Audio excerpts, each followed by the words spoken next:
विवेकात्माओं, संयम मार्गणा में हम संयम के 5 भेदों से परिचय करा रहे हैं। उसमें सामायिक संयम और छेदोपस्थापना संयम, इनकी चर्चा कल हमने करी है। आज परिहार विशुद्धि की चर्चा कर लेते हैं। परिहार विशुद्धि के बारे में आचार्य भगवत कह रहे हैं, जिसमें हिंसा का परिहार ही प्रधान है। जिस संयम में हिंसा का परिहार, हिंसा का त्याग, ये प्रधान है, उस संयम को परिहार विशुद्धि कहते हैं। और ऐसी शुद्धि प्राप्त संयतों को, विशुद्धि प्राप्त संयत को परिहार विशुद्ध संयत कहते हैं। ये कैसे करते हैं, ये क्रिया क्या होती है? तो 30 वर्ष तक अपने इच्छानुसार भोगों का भोग करके, सामान्य रूप से अर्थात सामायिक संयम से, और विशेष रूप से छेदोपस्थापना संयम से। सामान्य कथन क्या है? सामायिक संयम अभेद रूप से, भेद रूप से छेदोपस्थापना संयम को जो धारण करते हैं, और फिर द्रव्य, क्षेत्र, काल और भाव के अनुसार जो परिमित और अपरिमित प्रत्याख्यान है, परिमित और अपरिमित। परिमित का अर्थ क्या हो जाएगा? जो सीमा के बंधन में है। और अपरिमित का अर्थ क्या हो जाएगा? जो सीमा के बंधन में नहीं है। ऐसा प्रत्याख्यान, असत्याग, उसका प्रतिपादन करने वाले प्रत्याख्यान पूर्व, क्योंकि इस प्रकार का जो त्याग है वो कहां पर बताया गया है?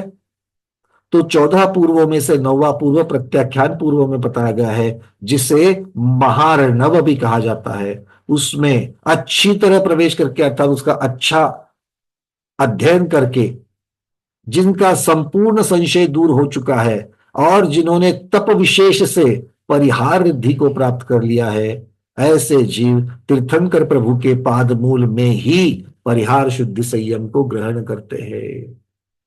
वो क्या क्या कहा देखो, 30 वर्ष तक क्या किया है? अपनी इच्छा अनुसार भोग का भोग कर लिया। फिर उसके पश्चात दीक्षा ले ली। दीक्षा लेकर के सामायिक संयम, छेदोपस्थापना संयम को स्थान धारण कर लिया। और द्रव्य, क्षेत्र, काल के भाव की अपेक्षा से जो जीव के हिंसा का परिहार का कथन करने वाला जो प्रत्याख्यान पूर्व है, वो प्रत्याख्यान पूर्व का अध्ययन किया। किसके सानिध्य में? तीर्थंकर भगवान के सानिध्य में किया। और जिन्होंने तप के विशेष द्वारा, तपो विशेष के द्वारा परिहार रिद्धि को प्राप्त कर लिया है, और परिहार रिद्धि प्राप्त होने के पश्चात वो संयम परिहार विशुद्धि संयम कहलाता है। तो रिद्धि परिहार रिद्धि है, और परिहार रिद्धि का कार्य, उसकी वजह से जो जीवों के प्राणी पीड़ा का परिहार होता है, वो कार्य परिहार विशुद्धि संयम कहा गया। और उसका धारण करने वाले स्वामी को परिहार विशुद्धि संयत कहा गया। 3 चीजें हैं। प्रक्रिया के द्वारा, कौन सी प्रक्रिया? 30 वर्ष तक भोगोपभोग करके, फिर तीर्थंकर भगवान के पादमूल में प्रत्याख्यान पूर्व को पढ़ करके, जिन्होंने तप विशेष किया, विशेष तप किया, और विशेष तप करने से, ये सारा कार्य करने की वजह से क्या हो गया? जिनको परिहार रिद्धि प्राप्त हो गई। तो परिहार रिद्धि इस प्रक्रिया से प्राप्त होती है। परिहार रिद्धि की वजह से क्या हो गया? अब वो मुनि महाराज विशेष प्रकार का संयम पालन कर सकते हैं, जिसे परिहार विशुद्धि संयम कहते हैं। और इनके स्वामी को परिहार विशुद्धि संयत, उन मुनि महाराज को परिहार विशुद्धि संयत कहते हैं। ठीक है। सामायिक संयम को धारण करने वाले सामायिक संयत, छेदोपस्थापना को धारण करने वाले छेदोपस्थापना संयत, इस प्रकार से बताया जाता है।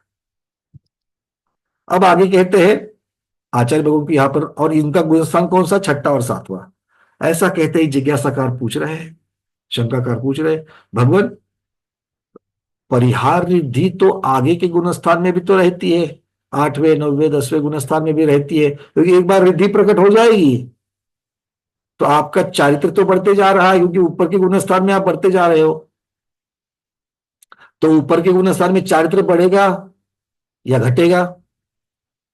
विशुद्धि बढ़ेगी या घटेगी? विशुद्धि भी बढ़ेगी। तो परिहार रिद्धि जहां पर हुई है उसके ऊपर के गुणस्थान में भी तो वो बरकरार रहती है। तो फिर आपने परिहार विशुद्धि संयम को छठे सातवें गुणस्थान में ही क्यों रोक लिया? उसके ऊपर के गुणस्थान में क्यों नहीं रखा उसको? प्रश्न समझ में आ गया है? कारण अगर ऊपर के गुणस्थानों में मौजूद है तो फिर कार्य क्यों नहीं हो रहा है? यह प्रश्न पूछा। तो आचार्य भगवान कह रहे कि जिनकी आत्मा ध्यान रूपी अमृत के सागर में निमग्न है, आठवां नौवां दसवां गुणस्थान श्रेणी आरोहण किया है, अब आत्मा क्या कर रही है? शुक्ल ध्यान पर आरूढ़ है।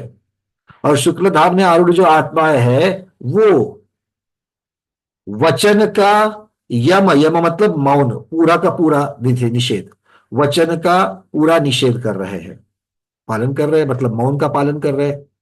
अपने शरीर रूपी व्यापार संपूर्ण जिन्होंने संकुचित कर लिया, मतलब शरीर को स्थिर कर लिया है, जीव के मतलब शरीर को स्थिर कर लिया है, और मन वचन को भी स्थिर कर लिया है। मन को अभी तक राग द्वेष की अपेक्षा से स्थिर करते जा रहे हैं, किंतु मन में शुक्ल ध्यान तो आरूढ़ है। तो इस प्रकार से जो स्थिर हो चुके हैं वचन से भी और काय से भी, वो जीव शरीर से होने वाली जो शुभाशुभ क्रियाएं हैं, शुभ क्रिया और अशुभ क्रिया दोनों प्रकार की क्रिया, क्या वो कर सकता है क्या?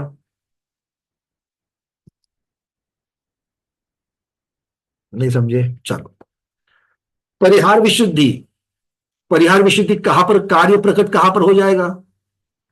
जब मुनि महाराज चल रहे हैं तब भी जीवों का कोई परिहार नहीं होगा। आहार कर रहे हैं, निहार को जा रहे हैं, पिच्ची कमंडलू से उठा रहे हैं, रख रहे हैं, ग्रंथ को उठा रहे हैं, पढ़ रहे हैं, फिर ग्रंथ को वापस रख रहे हैं, धूप से छाव में जा रहे हैं, छाव से धूप में जा रहे हैं। ये सारी क्रियाएं जब कर रहे हैं तो जीवों की पीड़ा होगी कि नहीं होगी? जीवों की हिंसा होगी कि नहीं होगी? होगी। और ये सारे काम कहां पर चलते हैं? छठे सातवें गुणस्थान में चलते। सातवां मतलब स्वस्थान की अपेक्षा से लेना। होते कि नहीं होते हैं? होते हैं। तो जब ये छठे सातवें गुणस्थान में ये सारे कार्य होते हैं और ऐसी जगह पर ही परिहार रिद्धि काम में आती है, और उसकी वजह से इन क्रियाओं में होने वाली जो हिंसा पीड़ा है उससे मुनि महाराज बच जाते हैं। तो मुनि महाराज हिंसा और पीड़ा से कब बचेंगे? जब वो क्रियाएं होगी तभी तो बचेंगे, हाँ या ना?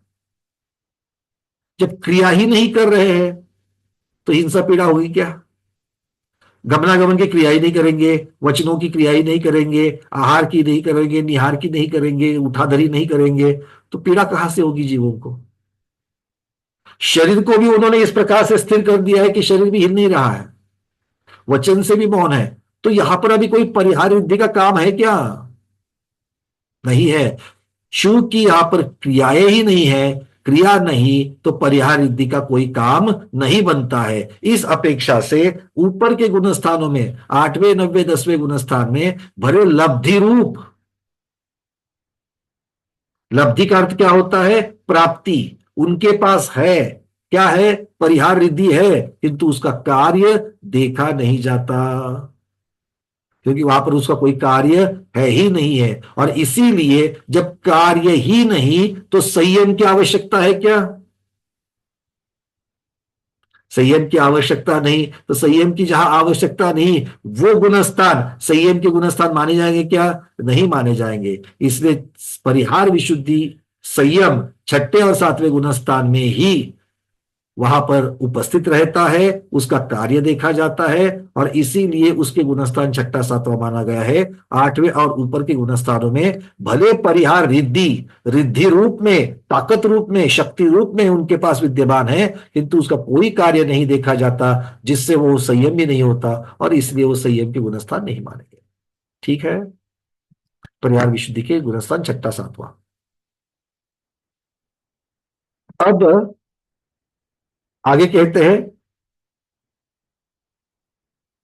सामायिक और छेदोपस्थापना संयम भले क्षायोपशमिक है, क्योंकि अब तक तो बात चल रही थी कि क्षायोपशमिक है, कल सिद्ध भी हो गया, किंतु उनके औपशमिक और क्षायिक लब्धि तो नहीं हो सकती है।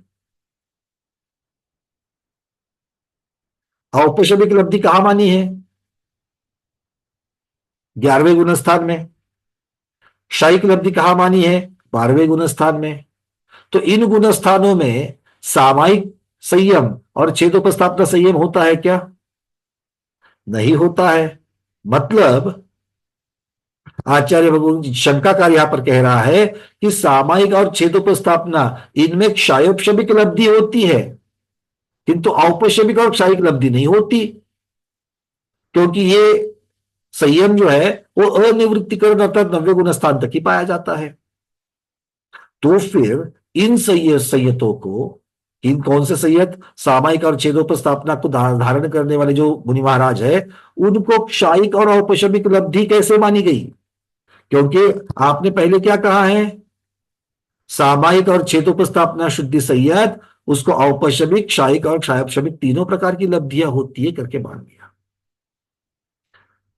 आगम का वाक्य क्या है कि जो सामायिक और छेदोपस्थापना धारण करते हैं मुनि महाराज, उनको तीनों लब्धियां होती है, औपशमिक लब्धि, क्षायोपशमिक लब्धि और क्षायिक लब्धि, तीनों लब्धियां होती है।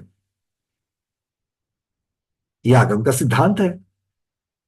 तो सिद्धांत है तो इसको सिद्ध कैसे करें? प्रश्न समझ में आ गया प्रमोद जी? आगम सिद्धांत कह रहे कि तीनों प्रकार की लब्धियां सामायिक और छेदोपस्थापना वाले को होती है, और दोनों के गुणस्थान 9वां गुणस्थान है, जबकि औपशमिक लब्धि और क्षायिक लब्धि 11वें और 12वें गुणस्थान में क्रमशः मिलती है। तो फिर भाई क्षायोपशमिक लब्धि तो हमें समझ में आ गई, क्योंकि छठे गुणस्थान से शुरुआत है, तो छठे और 7वें गुणस्थान में हमको क्षायोपशमिक लब्धि से सामायिक संयम और छेदोपस्थापना संयम होता है, ये समझ में आ गया। और क्षायिक और औपशमिक लब्धि कैसे माने? उन दोनों से भी होता है, ऐसे कैसे माने? तब आचार्य भगवान यहां पर कह रहे हैं, उसका उत्तर दे रहे हैं। प्रश्न सबके समझ में आ गया? प्रश्न समझ, बहुत बड़ी सूक्ष्म चर्चा है, बड़ी सूक्ष्म चर्चा चल रही है ये। प्रश्न समझ में आया क्या? जिनके समझ में नहीं आया हाथ ऊपर करे, प्रश्न समझ में आया क्या? हाँ, शोभना दीदी, अंजू दीदी, पूछिए क्या प्रश्न है?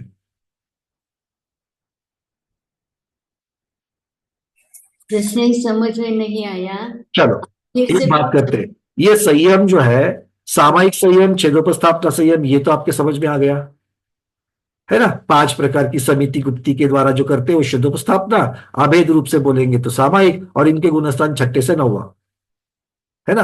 अब ये बात तो हमको समझ में आ गई। अच्छा, इसको पाते कैसे है? तो कल हमने देखा था, प्रत्याख्यानावरण कर्म के सर्वघाती स्पर्धक का वर्तमान में उदय के अभाव में क्षय, और सद अवस्था रूप उपशम, या उन्हीं का देशघाती स्पर्धकों का उदय, इनकी अपेक्षा से इनका क्षयोपशम होता है, क्षयोपशम की प्रक्रिया से यह संयम उपलब्ध होता है, इसलिए क्षयोपशमिक लब्धि इन संयमों में पाई जाती है। बात समझ में आ गई? क्षयोपशमिक लब्धि, इसका अर्थ क्षयोपशमिक भाव, जीव के क्षयोपशमिक भाव होते हैं, ये बात तो सबको मान्य है। पहले जिन्होंने हा बोला था और अब जो हा बोल रहे हैं, वो सारे लोगों को समझ में आ गई? आ गई। अब प्रश्न ये उठता है कि आगम में कहा कि इसी संयम में, सामायिक और छेदोपस्थापना संयम में, क्षायिक और औपशमिक ये लब्धियां भी होती है, मतलब ये भाव भी होते हैं। अब संयम को प्राप्त करना है तो कौन से कर्म के प्रक्रिया करनी पड़ेगी, बंदोबस्त करना पड़ेगा? चारित्र मोहनीय कर्म, और वो भी मुख्यता से प्रत्याख्यानावरण कर्म, क्योंकि प्रत्याख्यानावरण कर्म ही सकल संयम में बाधा डालने वाला है, तो उसका बंदोबस्त करना पड़ेगा। तो क्षयोपशम से बंदोबस्त कर दिया, इसलिए क्षयोपशमिक भाव हुए, और ये इस प्रकार का संयम उपलब्ध हो गया, छठे 7वें गुणस्थान में मान्य है। अब जब तक चारित्र मोहनीय कर्म का क्षय नहीं करेंगे, तब तक क्षयिक लब्धि कैसे होगी? प्रत्याख्यानावरण का जब तक नहीं करेंगे तब तक, और या फिर जब तक उसका उपशम नहीं करेंगे तब तक औपशमिक लब्धि कैसे होगी? ये शंकाकार के मन में दुविधा है, और आगम तो कह रहा है, जिसको जुटला नहीं जा सकता, सिद्धांत की अपेक्षा से कह रहा है क्या कह रहा है कि क्षयोपशम के साथ साथ में औपशमिक और क्षयिक लब्धि भी इस सामायिक और छेदोपस्थापना सही संयम में होती है, ये कह रहे हैं। तो इस दोनों का तालमेल कैसे बिठावे? अब बात समझ में आ रही है? एक साइड में क्षयिक लब्धि और औपशमिक लब्धि होती है, मतलब वो प्रक्रिया होती है जिससे कि जीव के क्षयिक भाव और औपशमिक भाव होते हैं।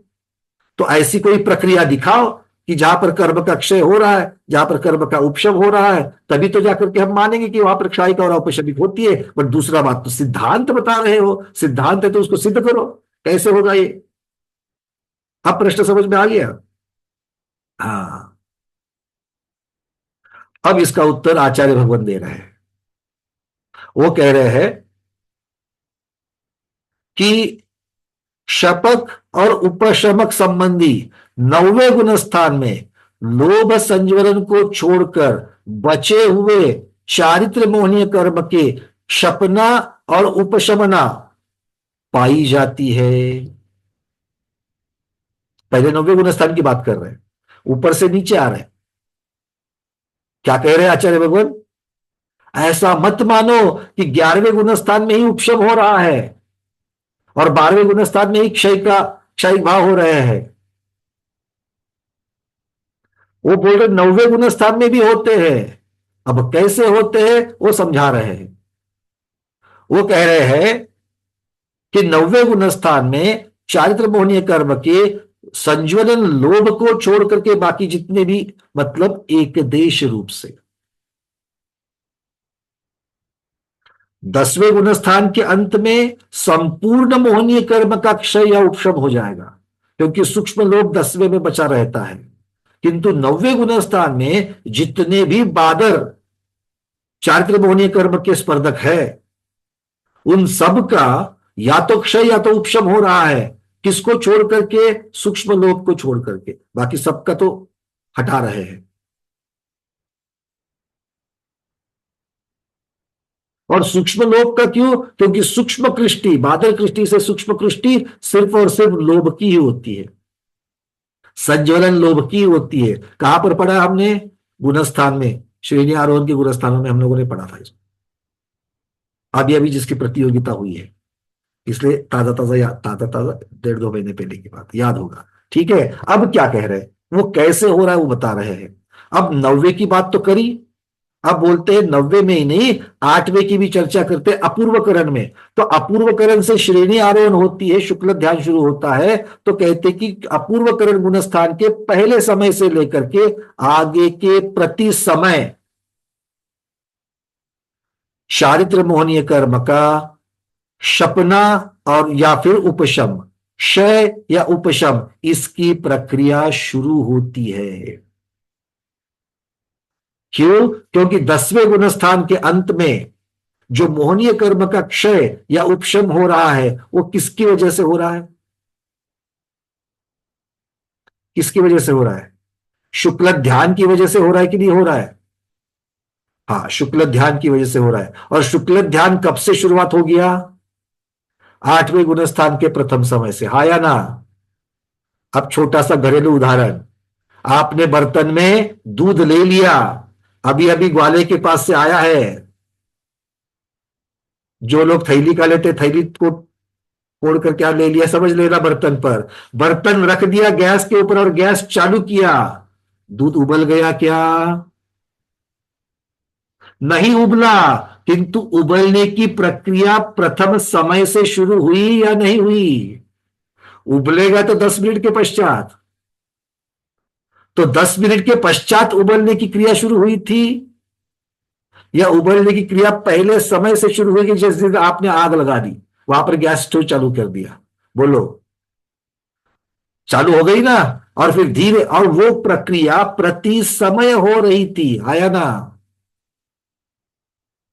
उबलने की क्रिया प्रति समय हो रही थी कि नहीं हो रही थी? उसकी संपूर्णता हमें 10 मिनट के पश्चात मिली। वैसे ही आचार्य भगवान कह रहे हैं कि शुक्ल ध्यान की शुरुआत 8वें गुणस्थान के पहले समय से शुरू हो गई, और प्रति समय शुक्ल ध्यान की अग्नि या तो उन चारित्र मोहनीय कर्म को या तो क्षपना कर रही थी अगर क्षपक श्रेणी चले है तो, या फिर उनकी उपशमना कर रही थी अगर वो उपशम श्रेणी चले है तो।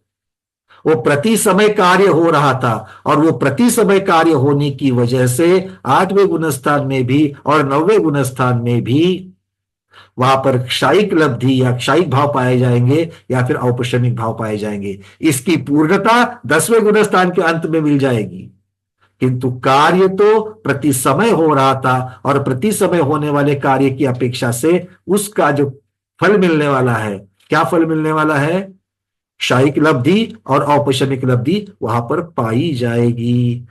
रोंगटे खड़े हो जाते, किस प्रकार से ये बताते हैं आचार्य भगवान। ये बात समझ में आ रही है? अपना ध्यान तो अंतिम ध्येय की तरफ लगा हुआ है, किंतु अंतिम ध्येय एक क्षण में, एक समय में साकार होगा क्या? नहीं, उसकी प्रक्रिया चल रही है, और जब प्रक्रिया चल रही है तो प्रक्रिया का कार्य होगा कि नहीं होगा। आचार्य भगवान के शब्दों में मैं बता दूं, उन्होंने क्या लिखा है। उन्होंने कहा, क्षपक और उपशामक संबंधी अपूर्वकरण के प्रथम समय से लगाकर ऊपर सर्वत्र क्षायिक और औपशमिक संयम की लब्धियां है ही। क्यों? क्योंकि उन गुणस्थानों के प्रारंभ होने के प्रथम समय से लेकर थोड़ा थोड़ा क्षपना या फिर उपशमना रूप कार्य होता ही रहता है। अगर प्रति समय कार्य की निष्पत्ति ना हो तो अंतिम समय में कार्य पूरा होना संभव ही नहीं है। अगर प्रति समय दूध उबला नहीं, दूध गर्म नहीं हुआ, तो 10 मिनट के पश्चात उबलने की क्रिया जो पूर्ण होती है, या फिर बर्तन के ऊपर तक जो दूध आ जाता है, ये प्रक्रिया देखने को ही नहीं मिलेगी। अरे आया ना? इसका मतलब है वो प्रति समय होने वाली जो क्रियाएं हैं, उन प्रति समय होने वाली क्रियाओं की अपेक्षा से आचार्य भगवान कह रहे हैं कि सामायिक और छेदोपस्थापना संयम में औपशमिक लब्धि भी होगी, क्षायिक लब्धि होती है, और क्षापशमिक तो होती ही होती है। हाँ जी प्रमोद जी, बोलिए। बिल्कुल, वो एक्चुअल में जैसे तर्क है ना कि 8वें 9वें गुणस्थान में क्षायिक भाव भी होते हैं और सम भाव भी होते हैं, बिल्कुल, औपशमिक भाव होते हैं इसका ना। कारण ही यहां पर बता रहे हैं। उसी को लिंक कर देंगे तो ये मतलब लब्धियां भी हमको लोगों को। देखो, क्षायिक भाव होते हैं और औपशमिक भाव होते हैं, ये तो निर्णय हो गया। हाँ, उसका उसके पीछे की जो प्रक्रिया है, वो प्रक्रिया यहां पर कह रहे हैं शुक्ल ध्यान का कार्य, क्योंकि इनका जो अंतिम हाँ, कार्य जिसका होने वाला है, वो प्रक्रिया शुक्ल ध्यान की प्रक्रिया जो है, वो वहां से 8वें गुणस्थान के प्रथम नहीं, समय से चालू वही होगी। मैं समझ रहा हूँ कि वहां जब पूरा काम नहीं हो तब भी कहा गया है कि औपशमिक भाव है वहां पे, जबकि काम पूरा नहीं हुआ है वहां पे। बिल्कुल, वो पूरा सहायक नहीं हुआ है। सहायक भाव कहे हैं जबकि काम पूरा नहीं हुआ है, तो इसका मतलब वहाँ कार्य लब्धियां भी प्रगति वहां पर है। प्राप्त हो रही हैं आज से कुछ लोगों को। बिल्कुल, कार्य प्रगति पर है, ऐसा बोलना चाहिए। ठीक है, चलिए। तो इस अपेक्षा से आचार्य भगवान यहां पर कह रहे हैं। हाँ जी, सुनीता दीदी पूछिए। वंदना भैया जी, ये जो क्षयोक्षम लब्धि है, तो ये तो 7वें गुण स्थान के मुनियों को तो समझो प्रथमोपशम प्राप्त कर रहे हैं, तब जो 5 लब्धि होती है वो क्षयोक्षम लब्धि, और ये लब्धि में क्या अंतर है? नहीं नहीं, वो वाली बात जो है वो अलग। ये यहाँ पर क्षाप शब्द लब्धि मतलब क्षाप शब्दिक भाव की अपेक्षा कह रहे हैं। ये भावों की अपेक्षा से। यहाँ पर वो जो सारे जो आप कह रहे हैं करण लब्धि, और करण लब्धि के पहले जो होने वाली जो तेष्णा लब्धि आदि की जिसकी चर्चा चल रही है, वो तो सम्यक्त्व की अपेक्षा से होने वाले, दर्शन श्रद्धान की अपेक्षा से होने वाले क्षयोपशमिक जो प्रथमोपशम जो हो रहा है, उसकी अपेक्षा से वहां पर उसका कथन है, और उसकी प्रक्रिया, उसके होने वाले कार्य वो अपने अपने कार्य है। यहाँ पर कर्म की जो क्षयोपशम होने वाली जो प्रक्रिया है, मोहनीय कर्म का जो क्षयोपशम होता है, उस प्रक्रिया की अपेक्षा से, उपशम या क्षय की अपेक्षा से, जीव के भाव की अपेक्षा से कह रहे हैं। चारित्र मोहनीय की क्षपणा या उपशमना में जो कार्य चल रहा है उस अपेक्षा से वहां जो उसके भाव में बनते जीव हैं। के जो भाव हो रहे हैं, उन भावों को लब्धि कहा जा रहा है यहाँ। ठीक है, चलिए। हाँ जी, और किसी का प्रश्न? चलिए, चैट में है क्या देख लेते हैं। चैट वालों, जब तक आप लोग हैंड रेज नहीं करोगे तब तक हमें समझ में नहीं आएगा, तो समय भी बचेगा। ठीक है, चलिए आगे बढ़ते हैं। अब इसको सिद्ध करने के बाद शंकाकार फिर अगला प्रश्न उठा रहा है, भगवान आपने बात तो बता दी, बट मेरे लिए संयम तो एक है, संयम कहो चारित्र कहो एक ही है, तो एक चारित्र में 3 भाव कैसे हो सकते हैं? एक चारित्र में 3 भाव कैसे हो सकते हैं? क्षायिक भी है, औपशमिक भी है, क्षारशमिक भी है। तो उत्पत्ति तो एक भाव से होनी चाहिए, तीनों भाव से कैसे होती है? तब आचार्य भगवान कह रहे हैं कि जिस प्रकार एक ही चित्र में बहुवर्ण, अलग अलग प्रकार के वर्ण अर्थात कलर्स पाए जाते हैं, उसी प्रकार एक ही चारित्र में नाना जीवों की अपेक्षा, नाना भावों की अपेक्षा एक चारित्र में अलग अलग तीन प्रकार के भाव पाए जा सकते हैं। बात समझ में आ गई? क्योंकि जिसके क्षायिक भाव हो रहे हैं उसके औपशमिक नहीं होंगे, जिसके औपशमिक हो रहे हैं उसके क्षायोपशमिक नहीं होंगे, और जहां क्षायोपशमिक हो रहे हैं वहां पर क्षायिक औपशमिक नहीं होंगे। तो ये नाना जीवों की अपेक्षा से कथन है, ऐसे यहां पर आचार्य भगवान कह रहे हैं। अब बहुत महत्वपूर्ण प्रश्न यहां पर पूछा जा रहा है। हाँ दीपा दीदी। 3D पिक्चर क्या? ट्रिविया ये कही कि जैसे एक मिठाई के बॉक्स में बहुत सारी चीजें हैं।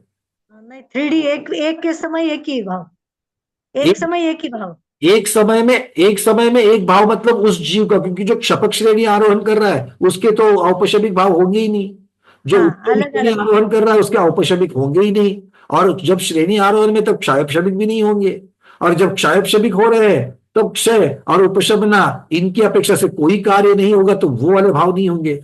तो प्रक्रिया एट ए टाइम एक ही प्रक्रिया चल सकती है। नाना जीवों की अपेक्षा ये तो है। नाना जीवों की अपेक्षा से, क्योंकि छठे सातवें आठवें नौवें गुण स्थान में बहुत सारे जीव है, कोई क्षपक श्रेणी आरोहण कर रहा है, कोई औपशम श्रेणी आरोहण कर रहा है, और कोई अभी तक आरोहण नहीं कर रहा है किंतु छठे सातवें गुण स्थान में है। तो ये हाँ, तीनों प्रकार की जीवों की अपेक्षा से देखोगे तो तीनों प्रकार के जीव हमें पाए जाएंगे। ठीक है, चलिए संगीता दीदी। वंदना भैया, एक चारित्र एक गुण है, और अपना ये भाव भाव भी वो भी गुण ही है, वो भी ऐसा समझेंगे तो फिर कैसा ये पकड़ना, क्योंकि जो विशुद्धि की तरफ से फिर इधर लेना चाहिए, क्योंकि गुण तो अपना नहीं, चारित्र गुण है, किंतु चारित्र गुण के साथ साथ में वो कौन से मार्ग पर चल करके जब गुण हुआ है, वो संयम मार्ग पर चल करके गुण हुआ है, और वो संयम जो है वो कौन से भावों से प्रकट हो रहा है, कौन सी प्रक्रिया से प्रकट हो रहा है, ये यहां पर है। दूध उबल गया, चूल्हे पर उबला है या गैस स्टोव के ऊपर उबला है? जो दूध चूल्हे पर उबल रहा है वो गैस स्टोव पर के वहां पर उस समय में गैस स्टोव पर नहीं था, और जो गैस स्टोव के ऊपर है वो तो उस समय चूल्हे पर नहीं था, पर दोनों दूध उबल गए। तो दूध का उबलना ये अंतिम जो है ये चारित्र प्रकट हो रहा है। प्रक्रिया कौन सी है? उबलने की है, किंतु चूल्हे पर उबलने की है या गैस स्टोव के ऊपर उबलने की है, ये दोनों अलग अलग भाव हो जाएंगे।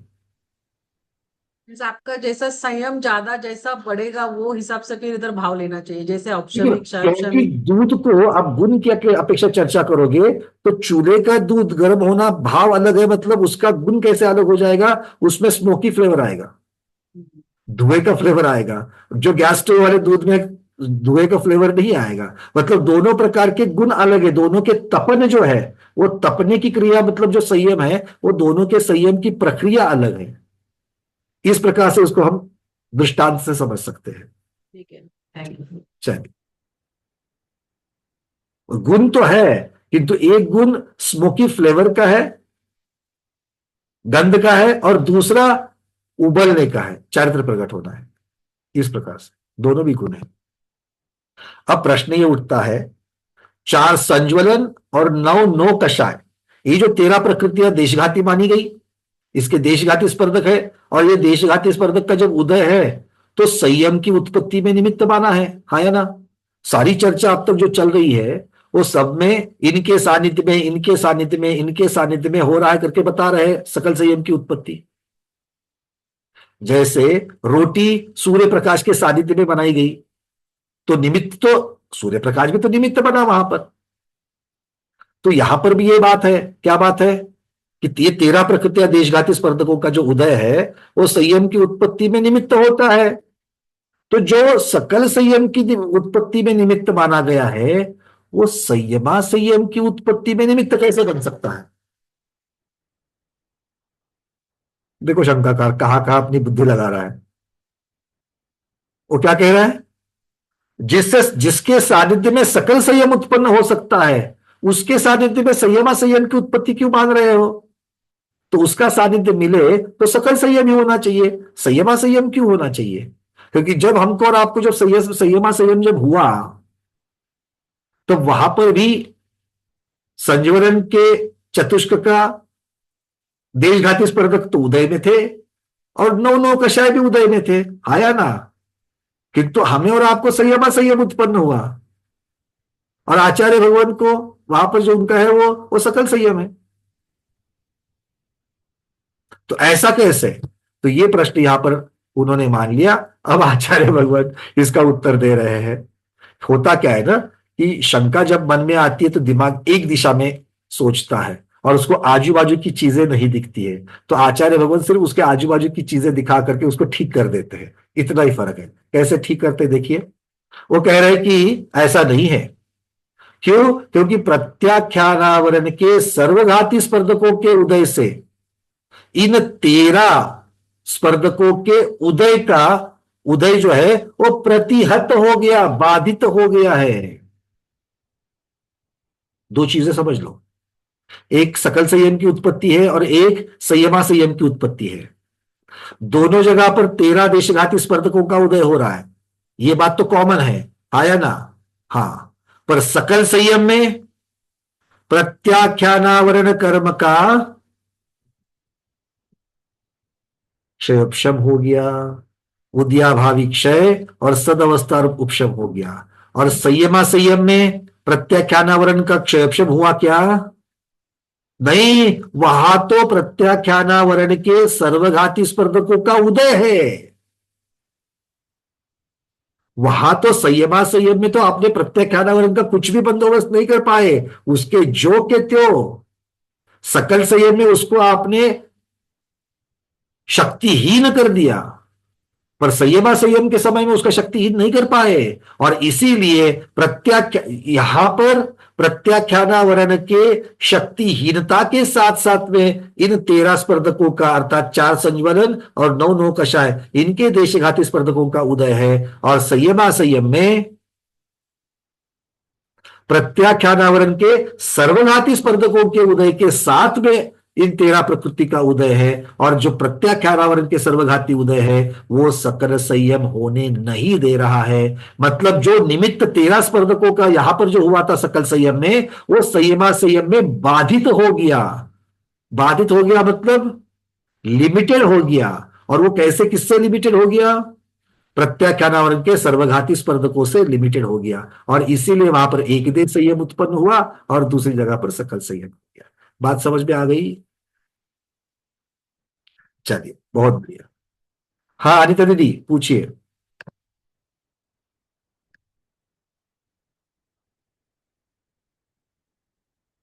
अनिता पाटनी दीदी आपने हैंड रेज किया था, चलिए कोई बात नहीं।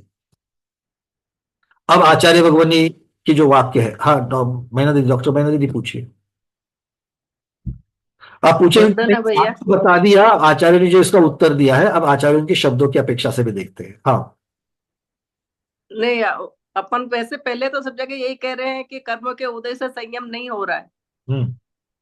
तो अभी फिर वापस अपन हर जगह अब अभी ये कह रहे हैं कि देश संयम का वो उदय हो रहा है, इसलिए संयम हो रहा है। यदि आपको प्रधान और गौण ये दो चीजों को देखना पड़ेगा। जब हम ये कहते हैं कि इनके उदय से सकल संयम होता है, ये जब कह रहे तो वहां पर शब्द आचार्य ने निमित्त लगाया, मतलब उनके उपस्थिति में हो रहा है। वो प्रधान कारण नहीं है, वो गौण कारण ही है। प्रश्न तो शंकाकार पूछ रहा है, आचार्य नहीं पूछ रहे हैं। आचार्य तो उत्तर दे रहे हैं। शंकाकार ने उसको ठीक से नहीं समझा है। शंकाकार ने गौण निमित्त जो है उस गौण निमित्त को प्रधान निमित्त मान लिया।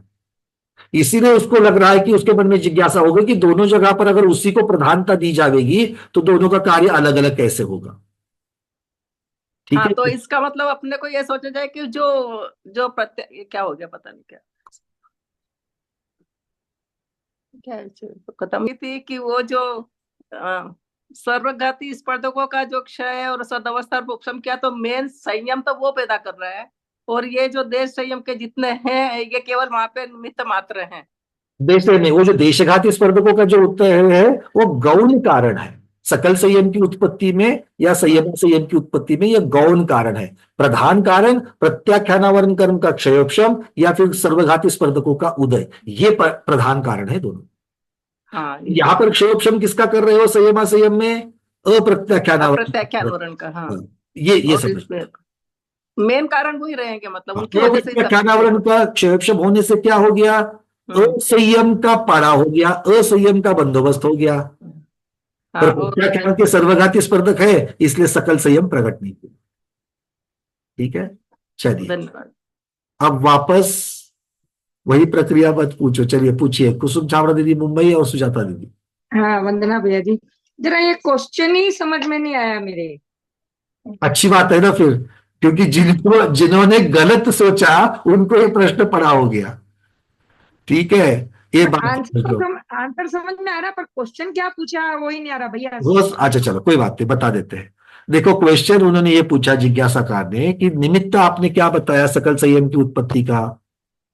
तो सकल संयम की उत्पत्ति का आपने नियम कारण बताया था, ऐसा जिज्ञासाकार कह रहा है, शंकाकार कह रहा है कि भाई 13 प्रकृतियां है, संयोजन चतुष्क की 4 और 9 कषाय की 9, ये देशघाती है।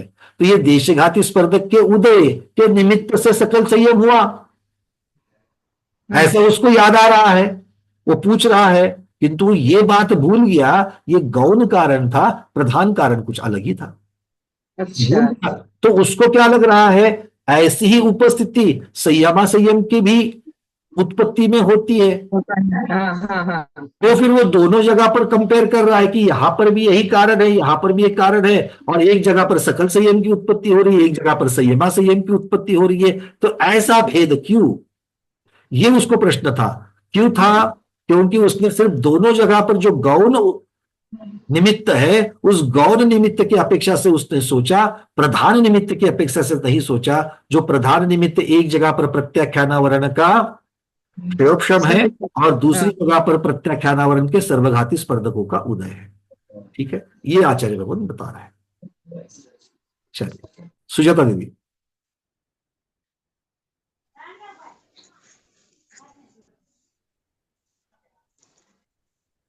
सुजाता दीदी बोलिए जल्दी। चारित्र संयमचे 3 भाव एका वेळेस सांगितले ना, ते समजलं नाही मला। ते 3 भाव काय? क्षायिक भाव, औपशमिक भाव, क्षयोपशमिक भाव। नहीं, ते एका वेळेसच होतात कसे? एका वेळेस एक जीव को एक साथ थोड़ी होंगे, अलग अलग जीवों को होंगे, नाना जीवों की अपेक्षा से हो गया। हाँ, आप अगर क्षपक श्रेणी आरोहण कर रही तो आपको क्षायिक भाव होंगे। गंगवाल जी यहां पर बैठे अगर वो उपशम श्रेणी चढ़ रहे हैं तो उनको औपशमिक भाव होंगे। और अभी तक कोई जो श्रेणी नहीं चढ़ा है, हमारी दीपा दीदी है, उनको क्षयोपशमिक भाव होंगे। आ रही बात? पर तीनों भी सामायिक संयम को धारण किए हुए हैं या फिर चेतोपस्थापना को धारण किए हुए हैं। अब बात समझ में आ रही है? मग ते प्रोसेस वेळावेळाने होणार का थोड्यात? कैसे होगी? जो शायद क्षपक श्रेणी चल रहा है उसका औपशमिक और क्षयोपशमिक का होगा क्या? नहीं होगा ही नहीं। वो तो क्षपक के साथ ऊपर निकल जाएंगे, उनको तो क्षय करते हुए जा रहे हैं। जो उपशम ना करके जा रहे हैं तो उपशम ना करके 11वें गुणस्तर में पहुंचेंगे, उनको क्षायिक वाले भाव होंगे ही नहीं, ना ही क्षयोपशम वाले भाव होंगे। और जिन्होंने श्रेणी आरोहण ही नहीं की है उनके क्षायिक और औपशमिक भाव होंगे क्या? नहीं। बस यही बात है। नाना जीवों पर तीनों जगह पर संयम तो है, तो संयम की उत्पत्ति में तीनों भाव कारणभूत है, ये कह रहे हैं। और वो नाना जीवों की अपेक्षा से ये कह रहे हैं। ठीक है, चलिए और किसी का प्रश्न है? अब हम आचार्यों के वाक्य ले लेते हैं। प्रश्न तो ये था कि 4 संयोजन और 9 नौकशा इन 13 प्रकृतियों के देशघाती स्पर्धकों का उदय यदि संयम की उत्पत्ति में निमित्त होता है तो संयमा संयम के निमित्त में उसे कैसे स्वीकार किया गया है?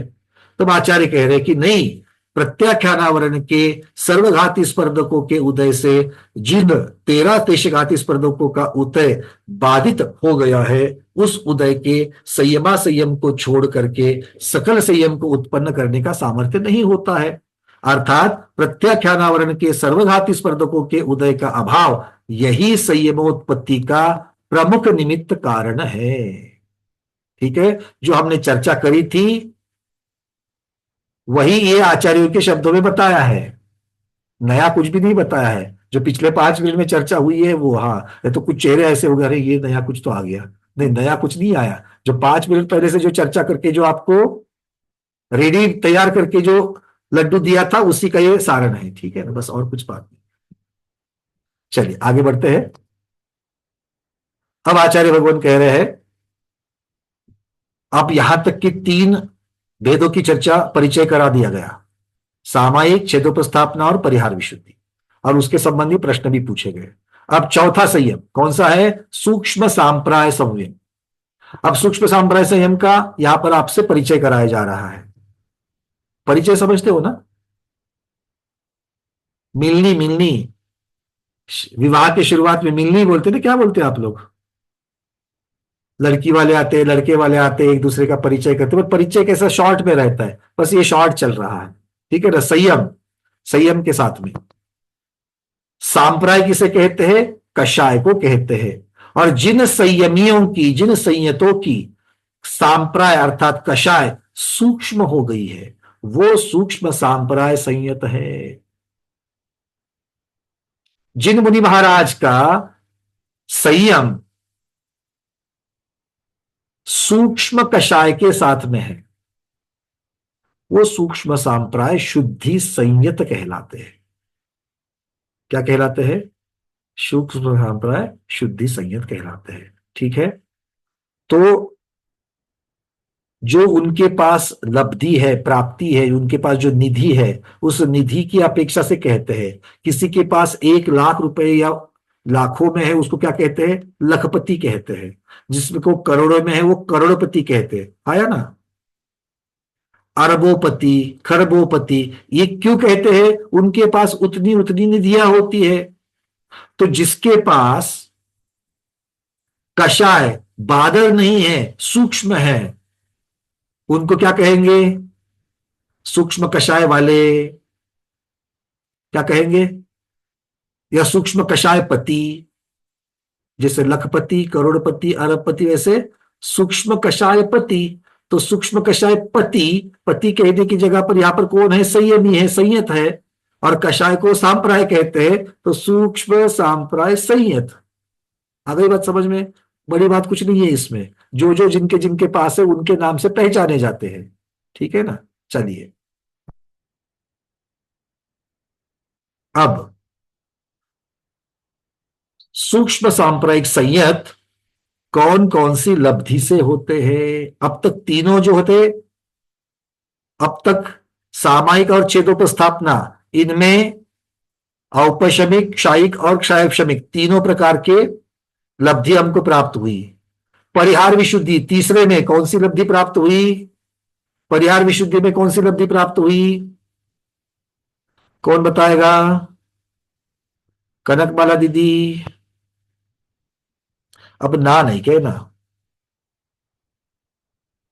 औपशमिक या क्षायिक। अच्छा, एक बात बताओ मुझे, इसका चिंतन कैसे करना है मैं आपको बताऊं। अब तक जो चर्चा चली वही। क्षायोपशमिक लब्धि का अर्थ होता है क्षायोपशमिक भाव। अगर वो संयम क्षयोपशम की प्रक्रिया करके अगर प्राप्त होता है तो क्षयोपशमिक भाव। क्षय और उपशम दोनों भी समझ में आ गए। अब परिहार विशुद्धि को देख लेना। परिहार विशुद्धि संयम कहां कहां होता है, कौन कौन से गुणस्थान में होता है? 6ठे और 7वें गुणस्थान में ही होता है ना? तो 6ठे और 7वें गुणस्थान में शुक्ल ध्यान रहता है क्या? नहीं रहता है। नहीं रहता है। तो शुक्ल ध्यान नहीं तो कर्मों का क्षय या उपशम की प्रक्रिया शुरू होगी क्या? नहीं होगी, नहीं होगी। मतलब 6ठे 7वें गुणस्थान में संयम प्राप्त होगा तो कौन सी प्रक्रिया से होगा? क्षौक्षमिक प्रक्रिया से ही होगा। तो लब्धि से प्राप्त तो तीनों से। अरे हाँ, तीनों होगा। तीनों ही होते। कैसे तीनों होगा जरा बताओ तो। तीनों भाव रह सकते हैं ना? कैसे रह सकते हैं बताओ? क्षायिक भाव कैसे हैं? तीनों में से कोई एक रहेंगे, तीनों में से कोई एक रहेंगे मतलब। तीनों में से कोई भी एक भी नहीं होगा दीदी। चलो तीनों में से क्षायिक भाव है, अगर ऐसा माना जाए तो क्षायिक भाव होंगे क्या 6ठे 7वें गुणस्थान में? आप बताओ किसका क्षय करोगे? वर्णन चल रहा है चारित्र में होने कर्म की अपेक्षा से। हाँ नहीं, इसमें तो चारित्र में तो प्रकृति एक भी नहीं आती है। तो चारित्र होने का कस्टमर की प्रकृति या कुछ होता है। मतलब दूध तपना भी शुरू होगा क्या? नहीं, तपना भी शुरू नहीं होगा ना। तो क्षय की बात कैसे? ना चूल्हे पे ना गैस पे, ना क्षय है ना उपशम है, वहां पर दोनों भी नहीं है, ना दोनों ही नहीं है। है ना। तो इसका मतलब क्या है? होंगे तो सिर्फ औपश, तो संयम प्राप्त छठे सातवें गुणस्थान में जो परिहार विशुद्धि होगी वो कैसे प्राप्त होगी? सिर्फ और सिर्फ क्षयोपशम की प्रक्रिया से प्राप्त होगी।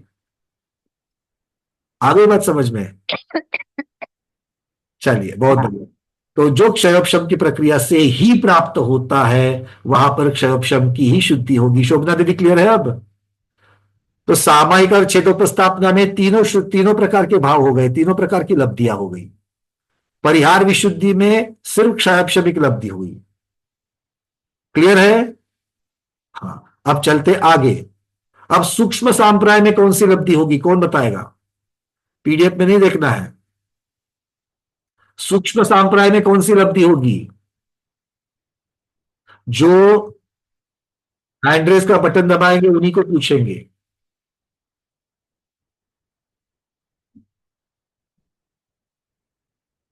कोई नया तो दिखे। मंजू जैन दीदी, अनम्यूट किया है।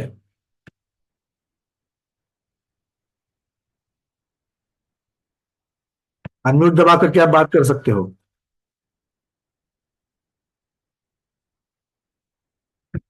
मंजू दीदी, आवाज पहुंच रही है मेरी? हाँ जी। हाँ जी, बोलिए। शायिक और औपशमिक। शायिक और औपशमिक, या शायिक अथवा औपशमिक? हाँ, अथवा औपशमिक दोनों, या तो शायिक होगा या औपशमिक होगा। दोनों शब्दों में बहुत अंतर है। शायिक दोनों एक साथ औपशमिक मतलब दोनों भाव होंगे, और नहीं, दोनों एक साथ अथवा औपशमिक तो या तो शायिक होगा या औपशमिक होगा। चलिए, बहुत बढ़िया। आपका भी उत्तर सही है, पहले का भी उत्तर सही था। एक नाना जीवों की अपेक्षा से कथन है, एक एक जीव की अपेक्षा से कथन है। अगर एक जीव की अपेक्षा से कहेंगे तो या तो अथवा शब्द लगेगा, या तो क्षायिक अथवा औपशमिक। और नाना जीवों की अपेक्षा से कहेंगे तो आपका पहला उत्तर बिल्कुल सही था, क्षायिक और औपशमिक, क्योंकि नाना जीवों की अपेक्षा से वर्णन है। क्लियर है मंजू दीदी? हाँ जी। हाँ, तो दोनों भी उत्तर सही है। क्षायिक और औपशमिक जब कहेंगे तो नाना जीवों की अपेक्षा, क्षायिक अथवा औपशमिक कहेंगे वो एक जीव की अपेक्षा। चलिए, बहुत बढ़िया। तो ये यहां पर कह रहे हैं कि अब प्रश्न ये उठता है कि भाई क्षायोपशमिक नहीं है क्या? प्रमोद जी, मैं यही कह रहा था कि लोभ की दृष्टि से तो वहां भी क्षयोपशमिक है अभी कि नहीं, मतलब वहां लगता है लोभ की दृष्टि से, लोभ कचा की दृष्टि तो सूक्ष्म सांप्राय में क्षायोपशमिक वृद्धि होगी कि नहीं होगी? मतलब यहाँ अब हमको तो ऐसा लग रहा है कि जो लोभ वहां सूक्ष्म रूप में है तो क्षयोपशमिक लब्धि होना चाहिए वहां इसका। कैसे होगी? क्या लोभ की उत्पत्ति क्षयोपशम से हो रही है? क्या लोभ की उत्पत्ति क्षयोपशम से हो रही है? वहां पर जो सूक्ष्म लोभ है, उस सूक्ष्म लोभ की उत्पत्ति किसकी वजह से हुई है? और बात उसकी नहीं चल रही है, बात संयम की चल रही है। दोनों चर्चा करेंगे। संयम की उत्पत्ति में जो भाव है वो संयम की लब्धि मानी जाएगी।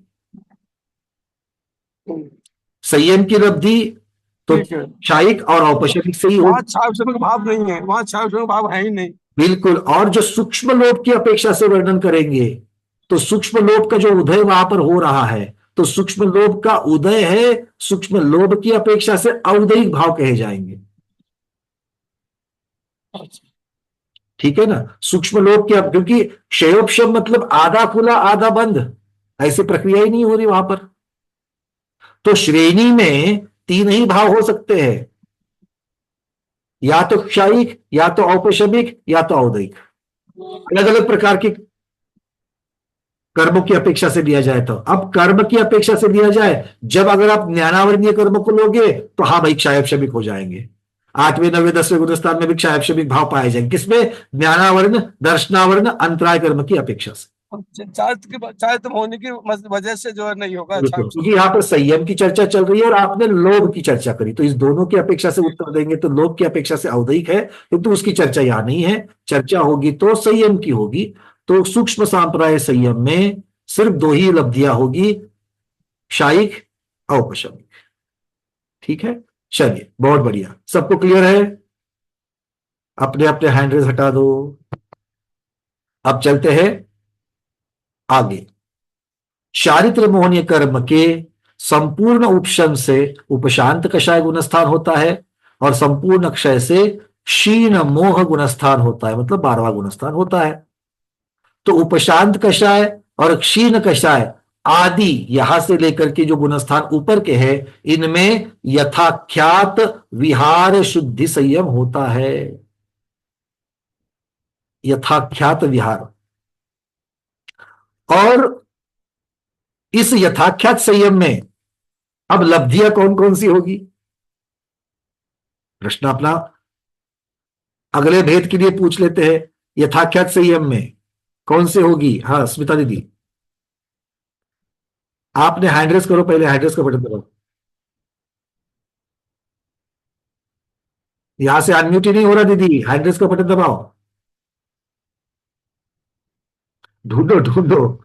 चलो हाँ, अब दब गया ना, बहुत बढ़िया। अब देखो अनम्यूट हो जाएगा, बोलो। 11व्या गुणस्थानात औपशमिक होईल आणि 12व्या गुणस्थानात क्षयिक होईल। बहुत बढ़िया। मतलब क्या हो गया? यथाख्यात संयम में दोनों भी लब्धियां होगी, हाँ या ना? चलिए बहुत बढ़िया। तो इस प्रकार से ये संयम के 5 भेद की चर्चा हमने करी। अब सभी हैंड रेज हटा दीजिए और मुझे एक प्रश्न का उत्तर दीजिए। संयम एक ही व्यक्ति देगा, कोई भी। संयम के 5 भेदों में कौन कौन सी लब्धियां होती है? संयम के 5 भेदों में एक एक भेद की अपेक्षा से बताना है। जो हैंड रेज का बटन दबाएंगे उनको हल्का बढ़ जाता है दीदी।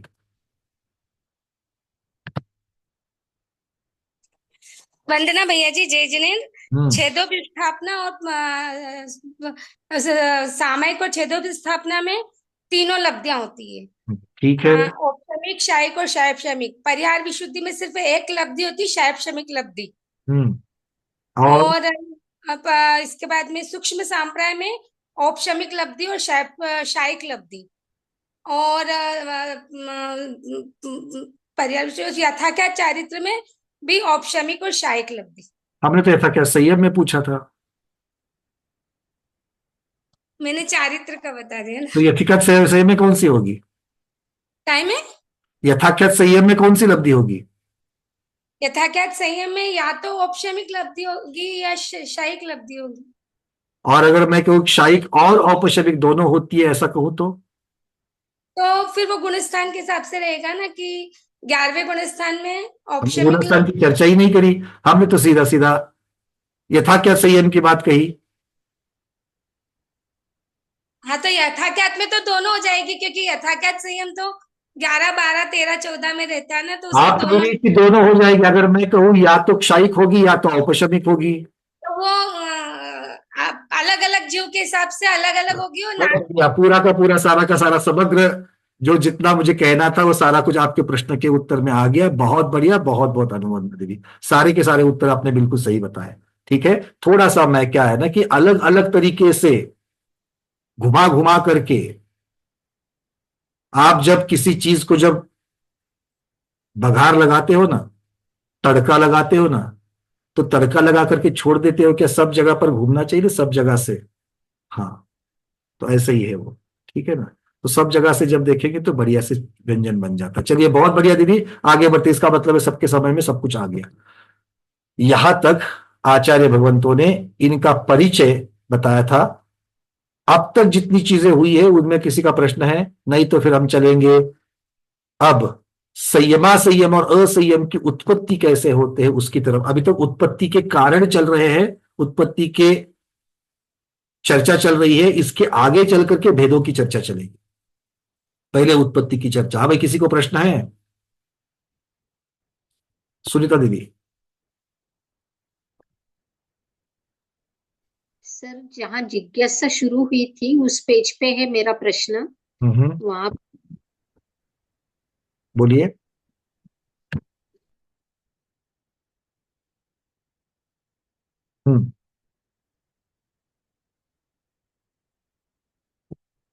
प्रश्न पूछिए दीदी।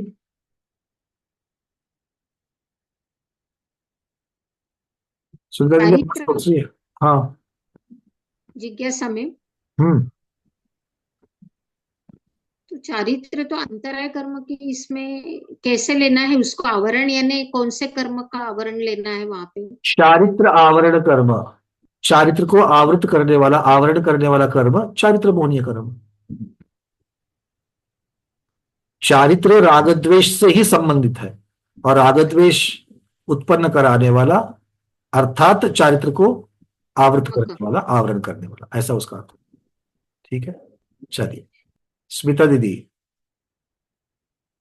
तुम्ही श्रेणीमध्ये म्हटलं औपशमिक, छाईक आणि औदयिक. औदयिक कसे भाव ते तेवढं नाही लक्षात आलं वो तो उन्होंने श्रेणीमध्ये. वेद की चर्चा की रही थी, वहां पर जो जो कर्मों का उदय है, तो कर्म के उदय से क्या भाव होंगे? सूक्ष्म लोभ के उदय से अभी तक जीव को सूक्ष्म लोभ होगा कि नहीं होगा? तो जो सूक्ष्म लोभ होने का जो भाव है वो औदयिक भाव होगा, क्योंकि वो कर्म के उदय से हो रहा है। ठीक है, चलिए ऐसे और भी औदयिक भाव होंगे, वहां पर उनको हम मनुष्य है ऐसा लगेगा कि नहीं लगेगा? तो गति नाम कर्म का उदय है तो वो औदयिक भाव कहेंगे, तो कर्म के उदय से अब वहां पर पहुंच जाओ, तत्वार्थ सूत्र पर वहां पर है ना, वो दूसरे अध्याय का पहला सूत्र है, वो सारा आ जाएगा। चलो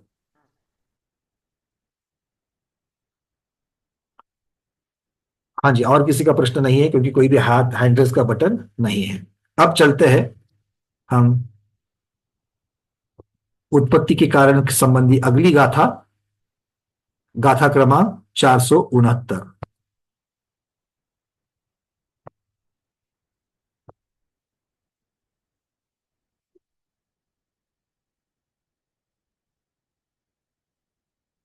गाथा क्रमांक 469। तद्यकसायुदयेनय विरदा विरदो गुणो हवे जुगवम विद्यकसायुदयेनय असंजमो होदि नियमेण। पहले चरण में बता रहे हैं विरदा विरद संयमा संयम के लिए कौन कारणभूत है, उसके उत्पत्ति में कौन कारणभूत है, और अगले चरण में बता रहे हैं असंजमो असंयम के लिए कौन कारणभूत है। तो पहले चरण में क्या कहा?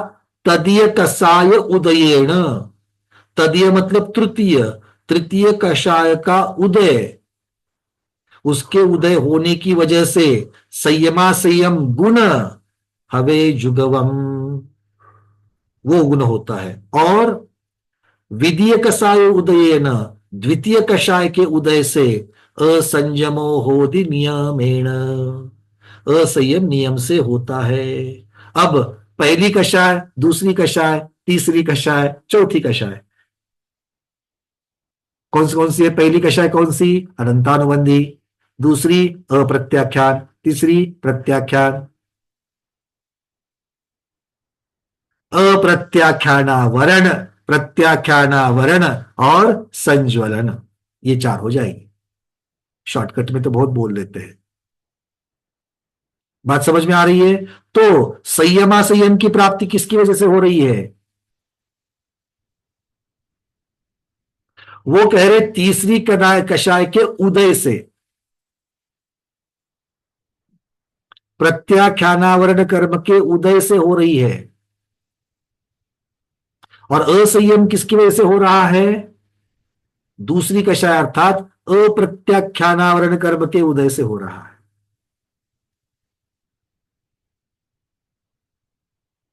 अनंतानुबंधी का विचार यहां पर नहीं किया। क्यों नहीं किया, कैसे नहीं किया, एक एक चीज का खुलासा यहां पर हो जाएगा। और सिर्फ तीसरे कषाय की अपेक्षा से, सिर्फ दूसरे कषाय की अपेक्षा से और कोई कारणभूत नहीं है, क्या है? नहीं, गाथा में आचार्य भगवंतों ने जो प्रमुख कारण है वो प्रमुख कारण बताया है, प्रमुख निमित्त बताया है। इसका विशेषार्थ कैसे होगा? आचार्य भगवंत पहले समझा रहे हैं, जिसके अनंतानुबंधी कषाय का उदय होता है उसके प्रत्याख्यानावरण, अप्रत्याख्यानावरण और संज्वलन, ये तीनों का उदय होता ही होता है। जिसके अप्रत्याख्यानावरण कषाय का उदय होता है उसके आगे के प्रत्याख्यानावरण और संज्वलन का उदय होता ही होता है। जिसके प्रत्याख्यानावरण का उदय है उसके संज्वलन का उदय होता ही होता है। तो इसीलिए कह रहे हैं जब तृतीय कषाय उदय शब्द जब लगा दिया, इसका मतलब है कि तीसरी कषाय दय में पहली और द्वितीय कषाय दय का अभाव गर्भित है। जब तीसरी का उदय, क्योंकि पहली का उदय में सारे आगे के 3 होंगे, दूसरी में आगे के 2 है ही है, तो तीसरी कषाय का जब उदय कहते हैं तब उसके सिर्फ आगे की पहली कषाय का उदय है, मतलब संज्वलन का उदय है, पहली 2 का उदय वहां पर गर्भित नहीं है। ये कथन करने की पद्धति है। ठीक है, ये कथन करने की पद्धति है। तो तृतीय कषाय उदया, इसका अर्थ क्या होता है? तीसरी कषाय का उदय, इसमें पहली और दूसरी कषाय का अभाव है, ये इनडायरेक्टली बताया गया। तो ऐसा कहां पर होता है कि जहां पर तीसरी कषाय तो उपलब्ध है किंतु पहली 2 कषाय उपलब्ध नहीं है? ऐसा एक ही गुणस्थान है, ढूंढ करके देखो, क्या गाथा बनाते देखो गुरुदेव। तीसरी कषाय तो उदय में है और पहली 2 कषाय उदय में नहीं है क्या? ऐसा का छठे गुणस्थान में है ऐसा नहीं, चौथे गुणस्थान में है ऐसा नहीं, सिर्फ और सिर्फ 5वें गुणस्थान में है। तो ये कह रहे हैं कि तृतीय कषाय दय में पहले 2 का अभाव गर्भित है, और वास्तव में पहली और दूसरी कषाय का उदय का अभाव जो गर्भित है, उसका जो अभाव है वही विरताविरत गुणस्थान का कारण है। कषाय के उदय में संयमा संयम होता है, ऐसा सुनेंगे तो अटपटा लगता है। कैसे गाथा का अर्थ करना है देख लेना। अगर कोई आपको कहे कि कषाय का उदय होने से, और वो भी प्रत्याख्यानावरण जैसे कषाय का उदय होने से पहले अनुव्रत हो गए, अगर ऐसा कहे तो कान को कैसा लग रहा है? क्यों डॉक्टर शैला दीदी, लिए ना अनुव्रत? क्या था दीपा दीदी?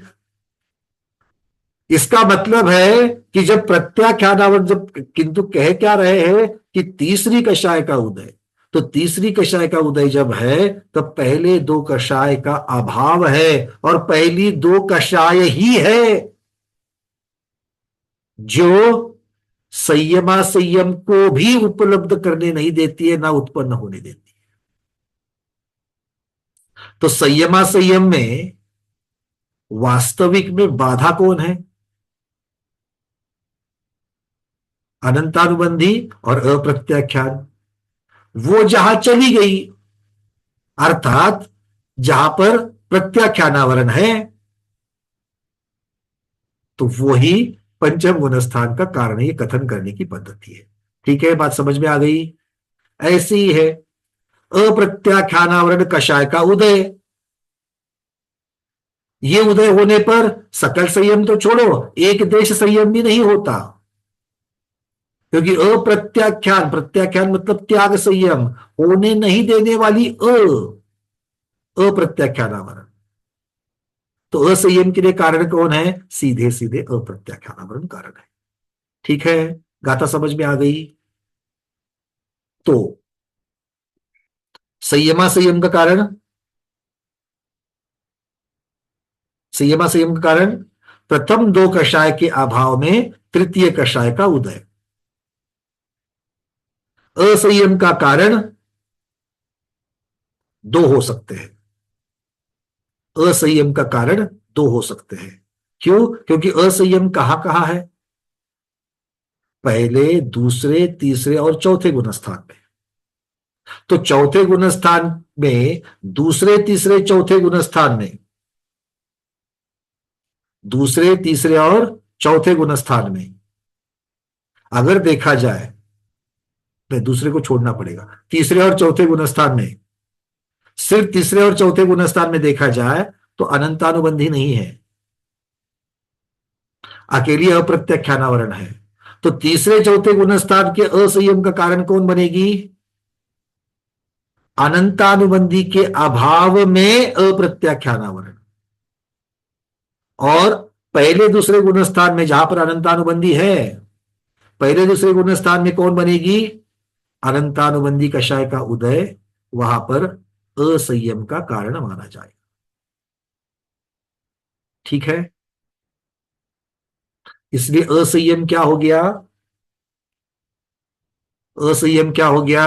औदयिक भाव हो गया, क्योंकि जब भी देखो उदय की वजह से ही हो रहा है। असंयम करने के लिए किसी का क्षयोपशम करना पड़ता है, किसी का क्षय करना पड़ता है, किसी का उपशम करना पड़ता है? नहीं, वो तो कर्म के उदय से हो जाता है। कौन से कर्म के उदय से? पहले दूसरे गुणस्थान में अनंतानुबंधी का उदय, और तीसरे चौथे में अप्रत्याख्यानावरण का उदय। ठीक है, चलिए। तो ये पहली कषाय दूसरी कषाय की बात तो हो गई। अब तीसरी कषाय किसकी घातक है? तीसरी कषाय किसकी घातक है? तो तीसरी कषाय सकल संयम की घातक है। तीसरी कषाय, क्योंकि तीसरी कषाय के उदय में संयमा संयम तो हो गया, किंतु सकल संयम की घातक है। और चौथी कषाय संज्वलन कषाय किसकी घातक है? यथाख्यात संयम की घातक है। चलिए आगे बढ़ते हैं। दो हैंड रेज है, वो प्रश्न के लिए है क्या उत्तर के लिए है? अगर उत्तर के लिए तो हटा देना। डॉक्टर मैना दीदी प्रश्न है? नहीं, चलिए।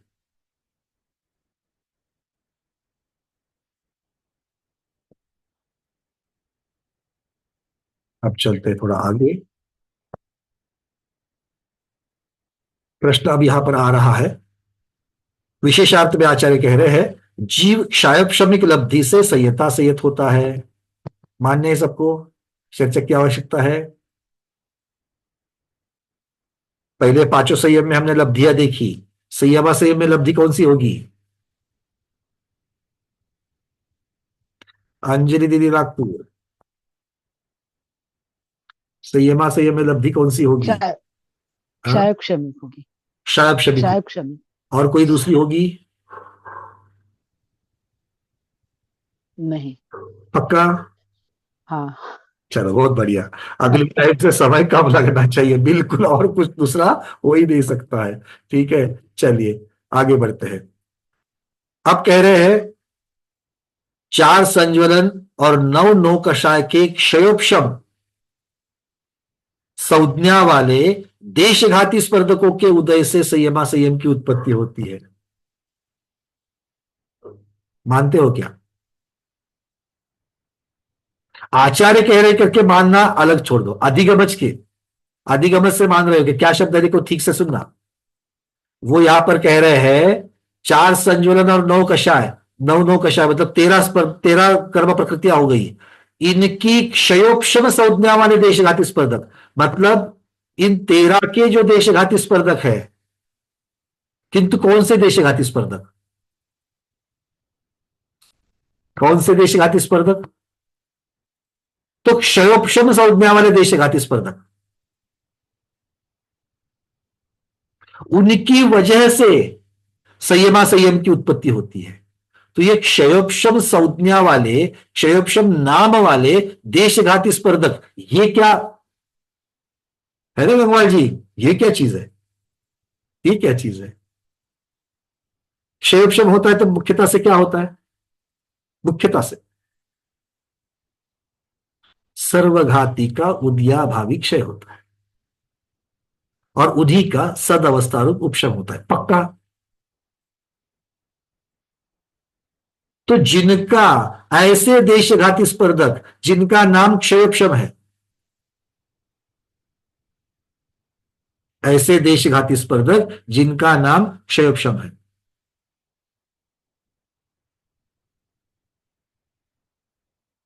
अब एक होता है बेसन का लड्डू, एक होता है बेसन का लड्डू, और दूसरा होता है बूंदी का लड्डू। हाँ या ना? होता है। इसको तो हाँ बोलो, इसके लिए प्रतिभा योग की क्या जरूरत है? तो बेसन के लड्डू में बनाने के लिए बेसन को भूना जाता है क्या तला जाता है?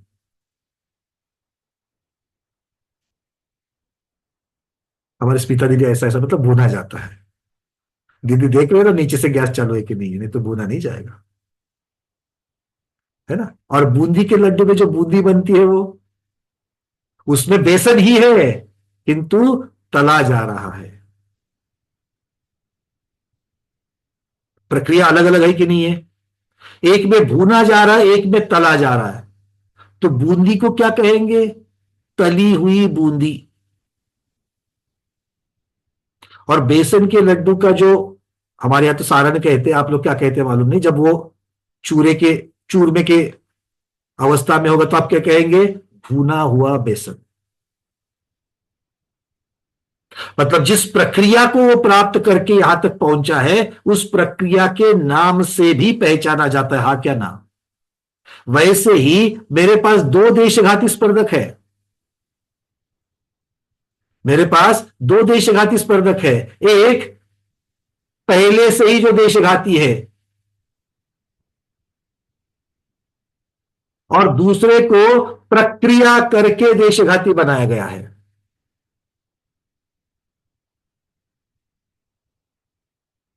हो सकता है कि नहीं हो सकता है? प्रक्रिया करके देशघाती बनाया गया है मतलब तली है, भूनी है। और कौन सी प्रक्रिया? क्षयोपशम की प्रक्रिया की है। मतलब उद्याभावी क्षय, सर्वघातीपना था, वो सर्वघातीपने को छीन करके क्षीण बना करके फिर उसको एकदाशी बनाया, एक देश बनाया या देशघाती बनाया। आ रही बात समझ में? तो देशघाती क्षयोपशम संज्ञा वाले देशघाती, और एक देशघाती स्वभाव से पहले से ही देशघाती बिना प्रक्रिया वाले हैं। दोनों है, एक का सीधा उदय होता है, दूसरे का क्षयोपशम प्रक्रिया से देशघाती बना करके उदय होता है। और इसीलिए आचार्य भगवान यहां पर कह रहे हैं कि 4 संज्वलन और 9 नौकषाय के क्षयोपशम संज्ञा वाले देशघाती स्पर्धकों के उदय से संयमा संयम की उत्पत्ति होती है। अरे हाया ना, क्योंकि जो बाय डिफॉल्ट स्वभाव से देशघाती है वो तो निमित्त मात्र है, वो गौण निमित्त है वहां पर। और गौण निमित्त का काम क्या होता है? मल उत्पन्न करना, दोष उत्पन्न करना।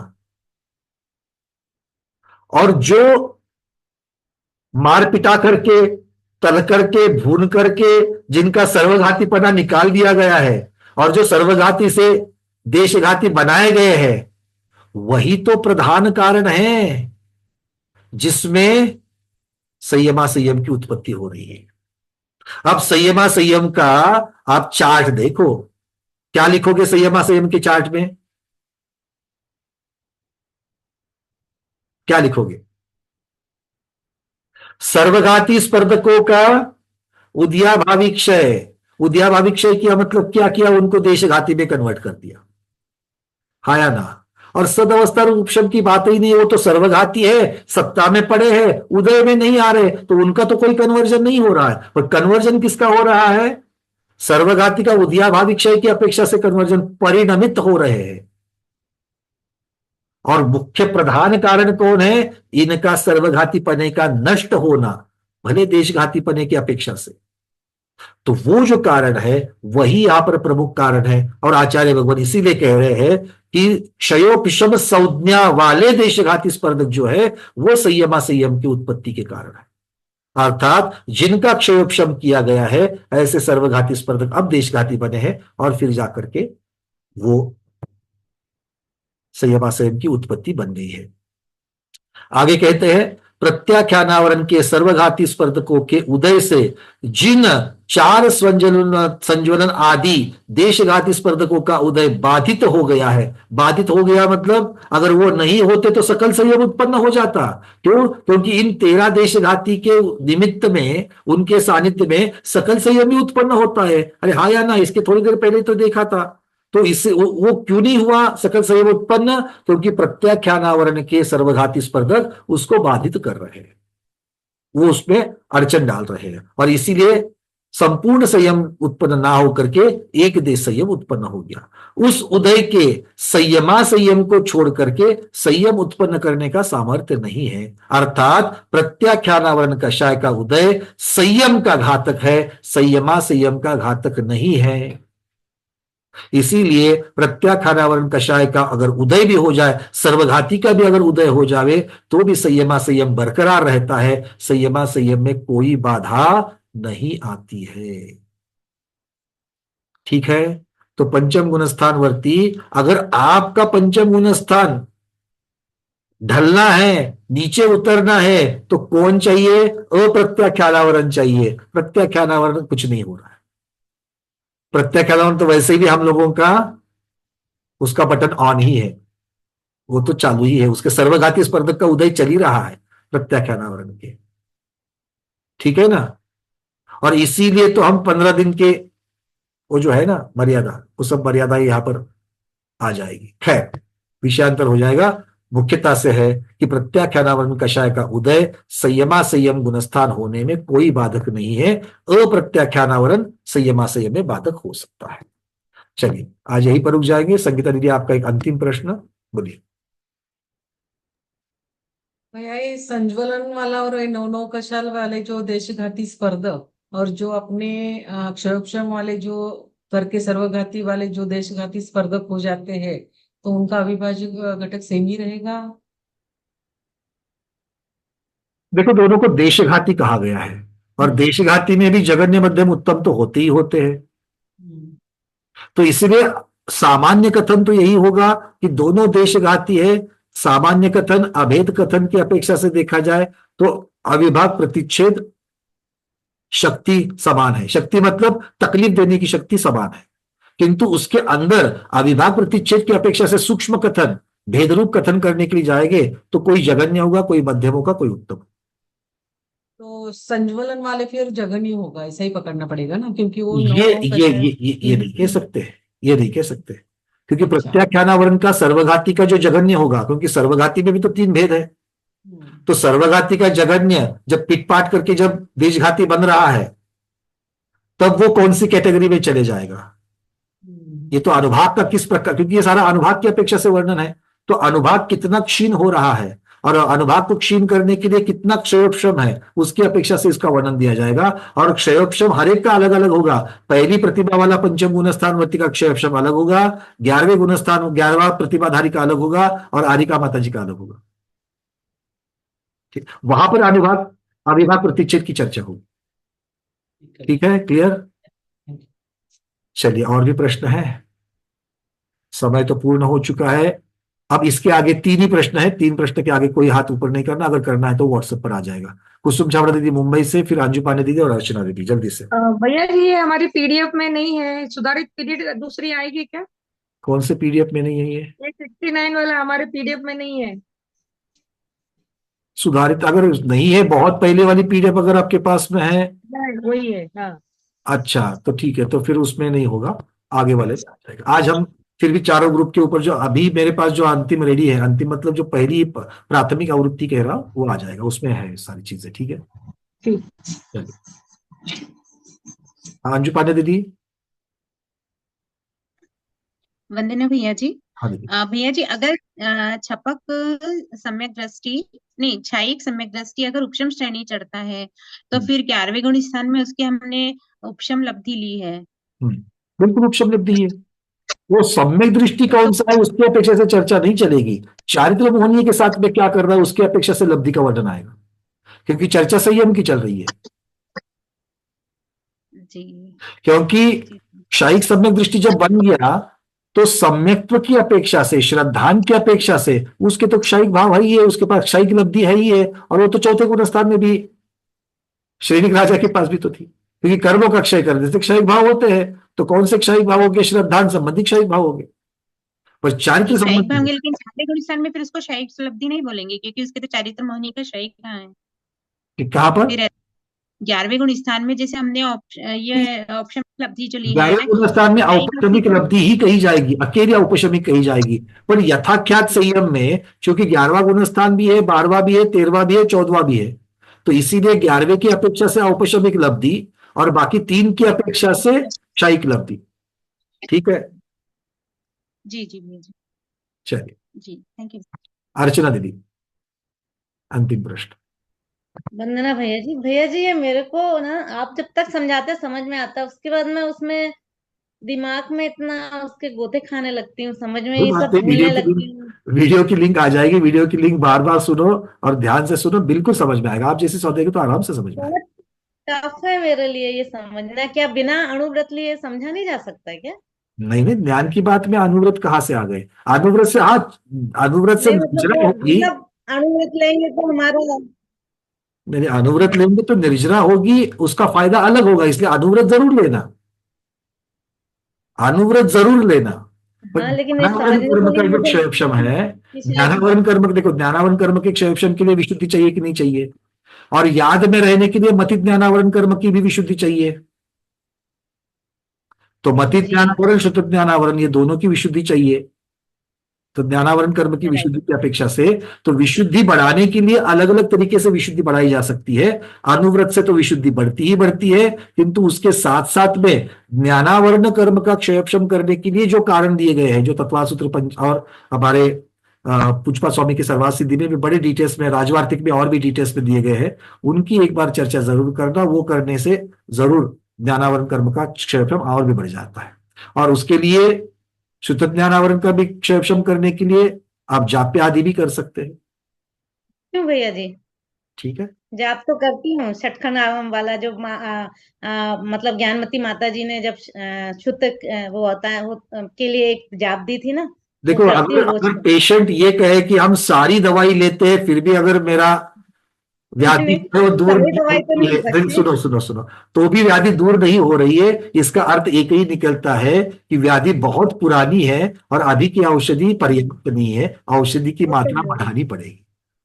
अनादिकाल की बीमारी है, औषधि की मात्रा बढ़ानी पड़ेगी, ये बॉटम लाइन है। ठीक है ना? चलिए, आज के स्वाध्याय में इतना ही। आज के स्वाध्याय को गुरुओं के श्री चरणों में बारंबार नमोस्तु वंदा में इच्छाकार करते हुए यही भावना भाते कि इसी प्रकार की सूक्ष्म चर्चा हमेशा चलती रहे। इसी भावना के साथ में आज के स्वाध्याय को संपन्न करते हैं। जैनम जयतु शासनम, जैनम जयतु शासनम, जैनम जयतु शासनम।